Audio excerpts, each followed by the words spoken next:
Well, this is the Riley Show here again, back with the video. It's been a long time. And today I'm going to talk about my top 10 comic book movies. So this list changes a lot, actually, if I think about it, but there's just a certain aspect of this list that I love so much that I'm going to talk to you guys about. And let's just go right in. Number 10, we have The Suicide Squad. James Gunn's The Suicide Squad. That movie was just so comic booky, if that makes sense. Like I felt like I was invested in the characters, and it even got a spin-off show in Peacemaker. And James Gunn just understands these characters. I feel like he has gone 4 for 4 with comic book movies, in my opinion. The Suicide Squad, to me, being number one of his. So my number 10. Moving on. Let's move on right with this list. I'm gonna go at number 9. We're gonna go with number 9 is Avengers: Infinity War.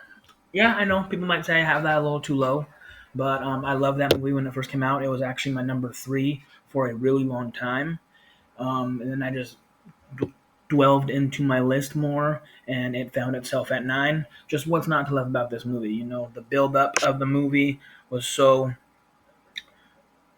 amazing. The ending was one of the greatest comic book endings of all time. In my opinion, Infinity War would be higher if it just ended like that. Like there was no Endgame. No offense to Endgame. I do love Endgame. It's not in my top 10 per se, but I do love Endgame. But I feel like Endgame. How do I word this without sounding stupid? Okay, Infinity War is great. Don't get me wrong. I do love Infinity War. And yeah, that's number 9. All right, and then moving on right up to number 8, where this is a classic and oldie. We got X2 X-Men United. Love the X-Men, my favorite fictional team, and this movie just nostalgic for me. That's my nostalgic one, so that's why it's in my top 10. I love this movie. Hugh Jackman as Wolverine, Shawn Ashmore as Iceman, just the whole 9 yards of that movie. Everything about that movie is peak, in my opinion. The action, the story, the build-up, Jean going on to the Phoenix Force at the end of the movie. Yeah, 3 was a scrub, but it's all right. I just really loved what Bryan Singer did with X2. And moving on right to number 7, we go back to the MCU, and we're going Captain America: The Winter Soldier. Beautiful, beautiful political thriller, in my opinion.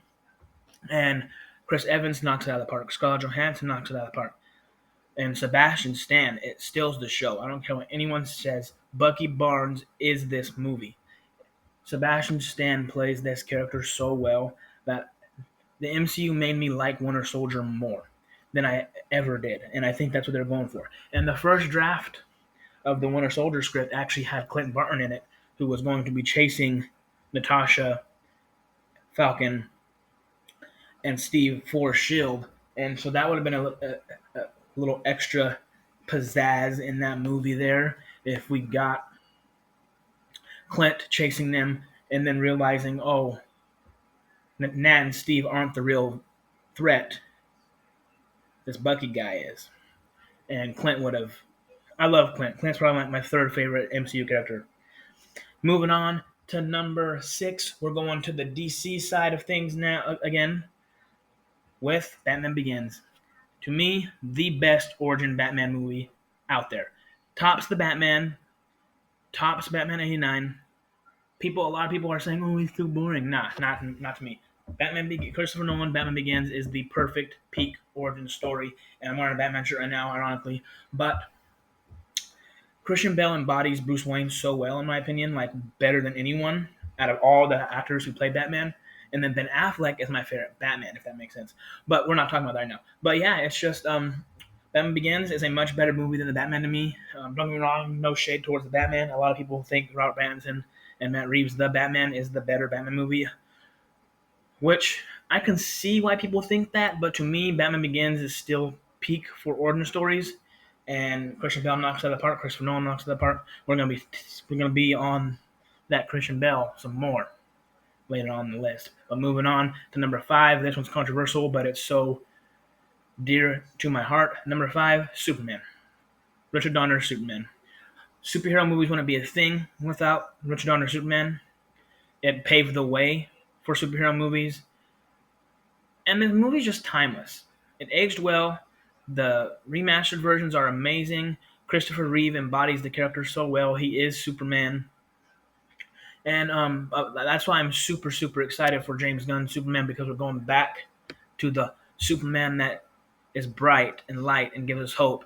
I really didn't like Man of Steel's edginess and dark tone. That's not Superman to me. Man of Steel is an okay film. It's watchable. It's doable. But that is not Superman to me.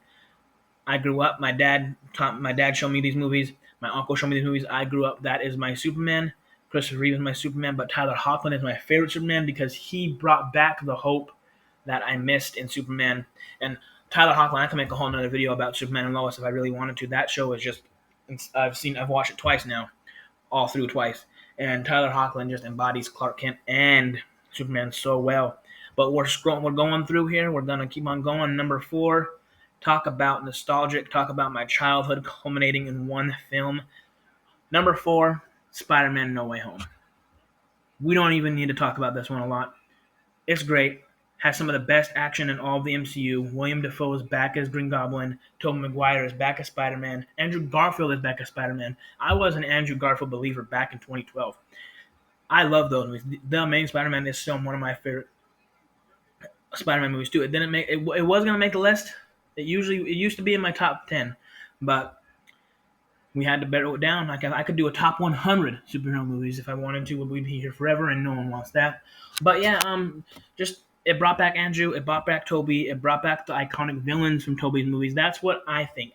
Tobey Maguire is not my favorite Spider-Man, but the villains that came in the Sam Raimi movies, man, oh man, let me tell you, that's what makes those movies so peak, in my opinion. Doc Ock, Green Goblin, even Sandman was peak. But moving on, like I said, don't need another explanation for that movie. Best movie of that year, best movie I've seen in theaters in a long time. Tops the Endgame to me.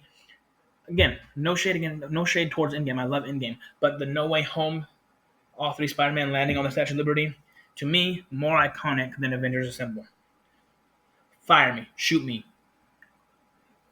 cancel me. I don't care. My opinion. It's okay. You have yours. I have mine. Again, nothing against Endgame. I love Endgame. Endgame is a fantastic film. But moving on, Spider-Man No Way Home at number 4. Number 3. I just can't. Enough words can express this movie. The 3, 2, and 1 of my movies could go either way. It's just 3, 2, 1. This is how it is strictly. But the top 3 of these movies could be number 1. It could go 3, 2, 1, 2, 1, 3, any way you want. But coming in at number 3 is X-Men: Days of Future Past. What, man, this movie is peak. The Sentinels, Hugh Jackman, Iceman, Magneto, Professor Xavier, young Michael Fassbender as Magneto is top tier casting.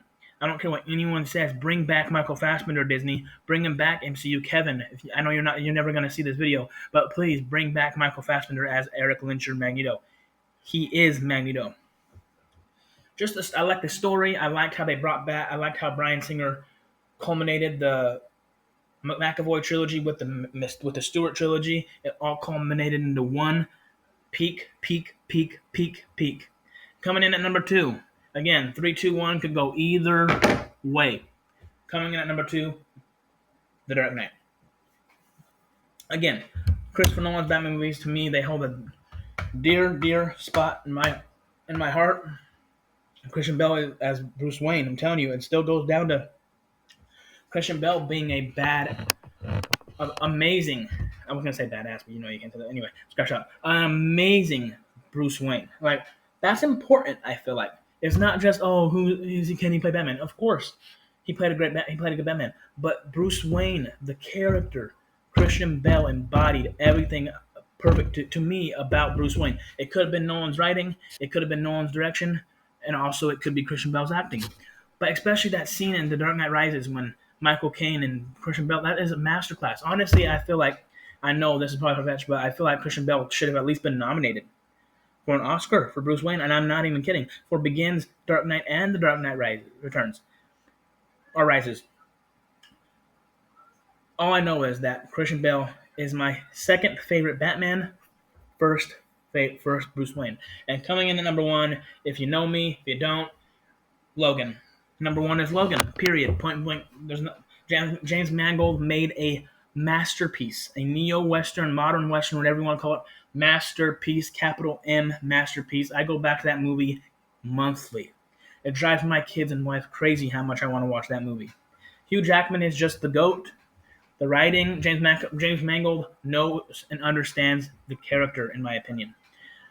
If we ever get another Wolverine movie, or other than Deadpool Wolverine, if we ever get another Wolverine movie, I know he's at DC now. He's going to do Swamp Thing, but you gotta give it to Mangold. He understood that character so much. He evolved that character from Bryan Singer did the X-Men movies, of course, but James Mangold, even the Wolverine. I loved the Wolverine. I loved Logan. James Mangold knows Logan. Point blank period. All right. Thank you for coming to my episode. I'm gonna try and do more top tens. I don't know if I'm gonna do a weekly thing. I'm gonna try and do more. I have a lot of time on my hands now, but I just want to say thank you guys. If you do watch this video, my next video might be my top 10 video games of all time. That's gonna be a harder list to come up with because essentially, and I might even do top 10 movies, not just comic book movies, but I'm going to try and do the video games next, and if not, I'll do movies because the movies might be a little quicker and more faster to come up with a list. The video games are going to take time, as there is, my list fluctuates different video games. I think I've had a different number one twice since I've been playing video games, but my current number one might surprise some people. So yeah, I'll try and come to that video. This one should be uploaded later today after I get it. I'm trying to get it edited and whatnot. All right, but yeah, thank you for coming to the Riley Show. This has been Riley. Peace.